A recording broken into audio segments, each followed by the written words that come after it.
Isn't life about what we experience? What we smell? Can I eat this? Yes, dragon fruits are low in sugar. What we hear? Hey, what should I get here? 我在这里该点什么呢？ What we see? Capture this. City. And what we feel? What if we build more memories? What are some fun things to do nearby? Share more moments? Can we play songs from the last time we were here? What would happen if we rediscover our senses? What if devices weren't the experience? Catch me up. Lucy called and your flight is at 7 a.m. Tell Lucy I'm on my way. What if life was? AI pin. Shalom, shalom, shalom. All praises to the Most High, Yahweh, Bahashem, Yahweh Shai, which is to say in the Paleo Hebrew, Yahweh, the name of the Heavenly Father, meaning He is, Bahashem, meaning in the name, Yahweh Shai, meaning He is our salvation, to the so-called blacks, Latinos, and Native Americans. Okay? And what you see is a commercial for this new wearable device called the Humane AI. Okay? And it's a pen that you can wear, wherever you want to put it at, whether it's on your shoulder or whatever, and it makes you become one with the device. Okay, so you integrate and you become one with the device, the AI, the artificial intelligence. Now, it's not an implantable device just yet, but it's a step closer and farther from removing you from the phone and getting you closer to a human AI interaction. Okay? And this is how they work on the minds of the mass. Okay, so it's not whether or not this thing will, take off. No, it's getting you familiar with the technology and getting you closer to, one step closer to actually, rolling out this mark that's spoken of in Revelation the 13th chapter. Now, you seen in the commercial how you was able to ask this AI certain things and it was able to, give you the answers and, further aid you in your everyday, tasks, such as having an interpreter on hand. Like if you want to speak to somebody in Mandarin or Chinese or whatever, they can interpret that right on the spot. Okay, so it's a device that helps you, go about your everyday tasks, like the phone did for the longest. But now they're getting ready to move from the phone and, transition it to the mark. And they're going to use things like this as a transitional device, so you don't be taken off guard. You can, see the transition right before your eyes. You see how they had the information, right there in the palm of the person's hand. You see how they was able to, do certain things without having to, to rely on your phone anymore. Now you can have this device, okay? So you see how they working on the minds of the mass. And by the mass, I mean the general public who don't know what's going on. To them, this commercial looks cool. They've been following AI technology since the Apple Watch, since the Fit, since the, the Apple Fit, and this thing is going to transition all the way up into the mark, okay? So you see how they was able to connect one with the device. Okay, you had the device that was speaking, which is going to essentially be that mark that's in your forehead, as something that, gives you the answers to whatever questions you need on the spot. So you see how they are making the transition right in front of your eyes, and how they are, working on the minds of the mass, the masses. Okay, so you've seen it. This commercial is to put the mass, the people who don't know what's going on, at ease. So they're gonna walk them in right. They're gonna walk them right into the slaughterhouse, up until that time where they actually roll it out. Okay, so this commercial is pivotal. Okay, so you seeing it implemented right before your face, right before your eyes, should I say? Okay, and a lot of people gonna think, oh, this is cool. This technology is cool. Not only can I connect it with my, Apple Fit watch or whatever, this thing can actually talk back to me. I can hear music. Like, you can see this thing is going, take hold, man. Because the technology, if you don't know no better, the technology seems far out. Okay? This is stuff that you see on movies. This is all part of their predictive programming. And we're going to go into that definition and get that meaning too. So they working on the minds of the mass. This is Proverbs 6:13. It says, he winketh with his eyes. He speaketh with his feet. He teacheth with his fingers. Fraudness is in his heart. He deviseth mischief continually. He soweth discord. Okay? So he's speaking in these commercials that's preparing you to get ready for this technology, this AI technology, where you're going to be able to, or where he's going to be able to perform miracles, or so it seems that he's going to be able to perform miracles. Okay? Being able to talk with a computer, being one with a computer, should I say, artificial intelligence. So you and the AI are going to be one, which is called transhumanism. When you become part of the machine, the artificial intelligence, being one with it. Okay? So you seeing them, preparing the mass by rolling out these types of commercials, and he's gonna read the comment boards and get feedback and see what the people think. But eventually he's gonna roll out with the mark. Okay? So this is just one step closer of him gradually preparing you for that, for when it comes. So now he's taking you from off the phone to now putting it, to on you. Okay? So now you having the device, you are wearing the device that's answering your questions, and that's allowing you to become one with the machine. Okay? So let's read that again. He, Esau Edom, winketh with his eyes. He speaketh with his feet. He teacheth with his fingers. So this is how he work. This is how he work on the minds of the mass, by deceiving them, by showing them different things, and them not having a complete understanding of what's going on. They are, caught and taken by the right here to right now. Okay, so this is part of his predictive programming. It says, frowardness is in his heart. He deviseth mischief continually. He soweth discord. Okay? So he wants to take you off and catch you by surprise. Okay, this is a cool technology. This is the next phase. Okay, now we have a way where we're not really putting it in your hand per se, but we're allowing you to continue to become one with it. Speaking of the AI, the artificial intelligence. Okay, so let's go to the precept itself.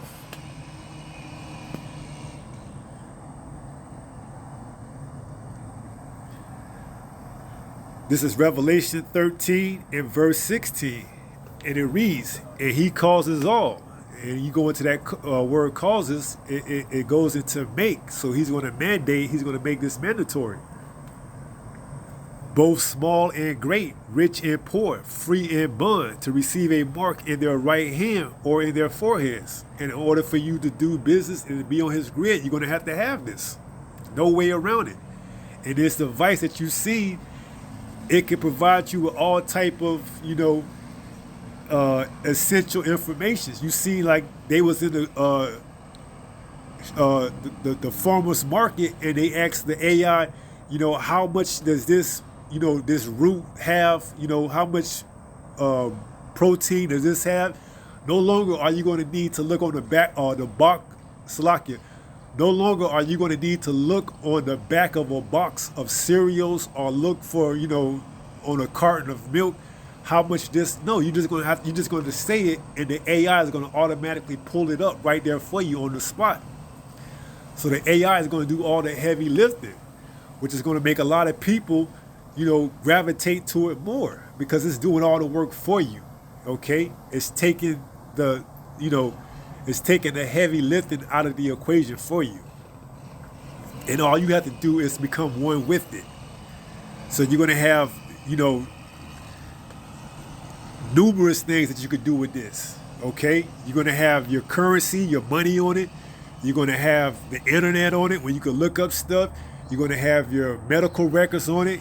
It's everything. It's going to encompass everything on this mark. So it says 17, and that no man might buy or sell save he that had the mark or the name of the beast or the number of his name. Here is wisdom. Let him that have understanding count the number of the beast, for it is the number of a man, and his number is 666. Okay, so we get closer to the implementation of this device. Okay, so he's just bringing it one step closer. Okay, so everything is going to come together at once he get ready to roll out with this. Okay, so it's all working according to prophecy. This device, this commercial, him working on the minds of the mass, preparing them, getting them ready for this device, showing them all the wonderful things that it can do, and then on top of that, you have the trials that's getting ready to start next year that allegedly there's thousands of people lined up to try this, brain mark out. So it's here. We just got to wait for it. Habakkuk 2 and 3. Though it tarry, wait for it. It should surely not tarry. Okay. So now let's go to predictive programming to see. Let's get the definition on predictive programming. Okay, this is off the website OSU, Ohio State University, EDU. I couldn't find a Google definition on it because they go into how they say is, conspiracies and stuff like that. So let's just read this article on predictive programming by Dahiria Beaver. Predictive programming is theory that the government or other higher ups are using fictional movies or books as a mass mind control tool to make the population more accepting of planned future events. Okay, just that bit alone, speaks volume. Because although they say it's a theory or conspiracy, they do work on the minds of the mass by putting it in movies and commercials and things of that nature so that you will be more willing to accept it once it's rolled out. Okay? So although it's not under Wikipedia or Google or whatever as a definition that you could just look up, but it is true when you go and you look into the history of predictive programming, you see that through their movies they put it out, and then sooner or later they actually come out with what they put in the movies. Okay? Or in a book or in a commercial.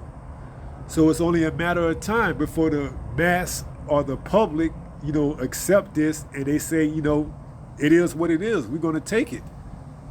Okay?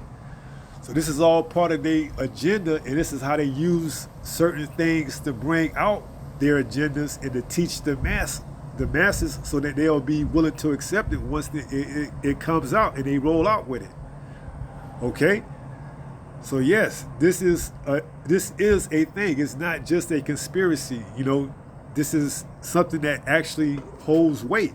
Okay? So let's go back to the scriptures and let's read Habakkuk 2 and verse 3. It says, for the vision is yet for an appointed time, but at the end it shall speak. See, so they can say it's a theory or it's a conspiracy or whatever, but this prophecy will speak, and he will cause all, both small and great, rich and poor, to receive a mark in their forehead or in their right hand if they want to continue to live off his grid. That's why Yahweh Shai told us, he said, man should not live by bread alone, but by every word of the Most High. Because there was going to come a time when you can't live by bread alone, where you're going to have to live by every word of the Most High, because this man's bread is going to essentially be in opposition of what the word of the Most High says. And in Matthew the 6th chapter, it says, you can't serve two masters, okay? So you're going to have to choose, all right? So yes, this is truly indeed a biblical prophecy, okay? It's not just a conspiracy or theory, okay? So it says, verse 3, for the vision is yet for an appointed time, but at the end it shall speak and not lie. So yes, it's going to come to pass. And you seeing the gradualism of them bringing it to pass with everything else that's going on, that's lining up with prophecy. It says, though it tarry, wait for it, because it will surely come. It will not tarry. So we seeing it come to, come to pass right before our eyes, okay? It won't tarry. It's going to come too, okay? So you seen the commercial, you seen them preparing you for the, the mark, the AI, the transhumanism, the coming with the merging of becoming, of man with machine. All right. So once you take that, you are essentially saying that this man is your God. All right. And we know the judgment that comes along with taking that, pursuant to what? Revelation, the 14th chapter, in the 10th verse. And it reads, the same shall drink of the wine of wrath of the Most High, which is poured out without mixture into a cup of his indignation. And he shall be tormented with fire and brimstone. Now that fire and brimstone is the, ICBM missiles that's coming to, purge this land. Okay? It says, in the presence of the holy angels and in the presence of the Lamb. All right, so once you take that, that's going to be it for you. So, let's close out and let's take it from there. This is 1 Peter chapter 5 and verse 8. And it says, be sober, okay? Know what's going on. Don't get, taken by the glamour, the glitz of how they put together a nice commercial that's showing you all the stuff that this device, once it, potentially comes to market, is going to be able to do for you, okay? Because we know essentially where it's leading at. We know where all roads are leading to, which are going to lead to that mark. It says, be vigilant. Continue to watch, stay on your pivot. Because your adversary, the devil, as a roaring lion, walketh about seeking whom he may devour. And if you could put out these commercials that look cool to the naked eye that don't know what's going on, then he's going to use his, his tricks. We did a video on that, exposing the plays of Esau Edom's book, all right, pursuing the Ephesians 2 and 2. All right, so he's the prince of the air. He's going to use this, he's going to use his ability to lure you and have you believe, through his what? Through his media, through his narrative, through every way, or every avenue that he can exalt, he's going to use it to push whatever it is or whatever agenda that he's looking to push. And this particular one is to push the, agenda of the mark. Okay? So let's read that one more time and then let's close out after that. 1 Peter 5 and chapter 8. Be sober, be vigilant, because your adversary, the devil, as a roaring lion, walketh about seeking whom he may devour. All right? So I pray somebody was able to get some kind of edification out of this. And until the next time, if it be the Lord's will, stay strong, stay in the faith. We almost home. Shalom.